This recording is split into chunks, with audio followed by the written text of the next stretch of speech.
Conjugation. কি লেখা আছে এখানে? কনজুগেশন। আচ্ছা, কনজুগেশন মানে কি আমাদের জানতে হবে। কনজুগেশন মানে হচ্ছে ভার্বের যে বিভিন্ন রূপগুলো আছে সেগুলোকে ভেঙে ভেঙে দেখানো। অর্থাৎ ভার্ব আমরা প্রেজেন্ট ফর্ম আছে, ভার্বের পাস্ট পার্টিসিপেন্ট ফর্ম আছে, ভার্বের পাস্ট আছে, পাস্ট পার্টিসিপেন্ট ফর্ম আছে, তিনটে ফর্ম আছে। এই তিনটে ফর্মকে ভেঙে ভেঙে দেখানোকে বলা হয় তোমার কনজুগেশন। তাহলে এইগুলোকে যদি একটা নাম থাকবে তো এই প্রক্রিয়াকে বলা হচ্ছে কনজুগেশন। ঠিক আছে, এইবার আমরা দেখো কতগুলো ভাব আমরা দেব। সাধারণত দেখা যায় কি আমরা মনে রাখতে পারি না। তো দেখো মনে রাখার কতগুলো পদ্ধতি বলে দিচ্ছি, তাহলে তোমাদের কাছে একটু সুবিধা হবে। কিরকম সুবিধা হবে?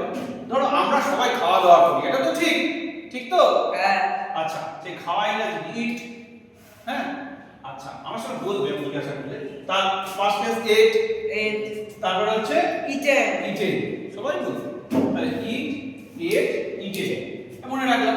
আচ্ছা, আর খাবার খাওয়ার সময় আমরা কি করি? চিবাই। এটা সবাই চিবাই, চিবাই ইংরেজি, চিবানো ইংরেজি চিউ, চিউ চিউ, চিউ, চিউ গেল। তারপরে তার সঙ্গে একটু জল খাই, সেটা ইংরেজি ড্রিঙ্ক, ড্রিঙ্ক, ড্রাঙ্ক। একটা উল্লেখযোগ্য বিষয় হচ্ছে এখানে লক্ষ্য রাখবে, এইখানকার ড্রাঙ্ক বানান এ আর এখানে ড্রাঙ্ক বানান ইউ। ঠিক আছে, তাহলে একটা ড্রিঙ্ক আই আছে, এটা ড্রাঙ্ক, একটা U and drunk, past participle হবে ড্রাঙ্ক। এইবার আমরা খাওয়া যখন কমপ্লিট হয়ে গেছে, হাত ধুই, হাত ধোয়া মানে কি? ওয়াশ, ওয়াশ, ওয়াশড, ওয়াশড গেল। এই যে পুরো খাবার প্রক্রিয়াটা আমরা জানতে পারলাম। কিন্তু এই খাবার তো রান্না করা হয় না, রান্না করা ইংরেজি কে বলতে পারবে? কুক। ঠিক আছে, তাহলে কুক রান্না করা, তার ফার্স্ট টেন্স কুকড, কুকড। তাহলে আমরা বুঝতে পারলাম কটা আছে? 1 2 3 4 5, এই পাঁচটা ওয়ার্ড আমরা শিখলাম এবং তাদের কি করে কনজুগেশনে পরিবর্তন করতে হয় সেটাও জানলাম। আমরা এগুলো কেন শিখি জানো তো? আমরা যখন টেন্স অনুযায়ী কিছু লিখি তখন এগুলো সবগুলোই লাগে।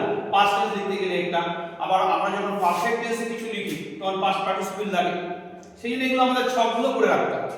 এছাড়াও আমরা যখন ভয়েস টেস্ট করবো তখন আমাদের এইটা লাগবে, এই অংশটুকু লাগবে। সেই জন্য এগুলো আমাদেরকে মেমোরাইজ করতে হবে।